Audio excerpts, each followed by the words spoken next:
pane chimwe chinhu chinobvunzwa nevanhu vakawanda. Anzi pahembe yamunoramba makapfeka inombofamba sei? Ile maboxi.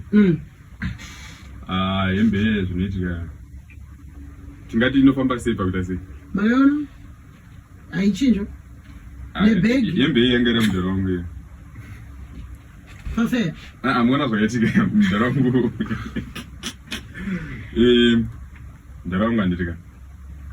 Izvo akazomira zvakanga ari track drive.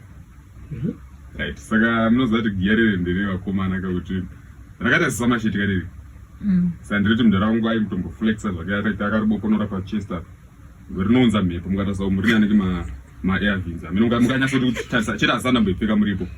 So zishetire rangondinakidza ndichingoriona ndichita sei ivo kwavari ranga rakatozova size because harina munhu ananyatsoti ndinokwana haribate haina munhu anokwana yangu kanzi uri mudhafu sei haukwani tisheti yangu yandopfeka haukwani hamene kuti machira acho ari nemejiki ri akagadzirwa sei akaita sei hapana munhu anokwana kana tikapinda tese munomu undona space imwe ndosaka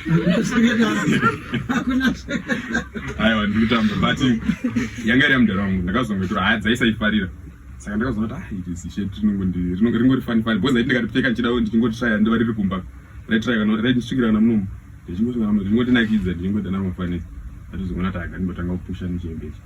Mudhara vari kupa izvezvi?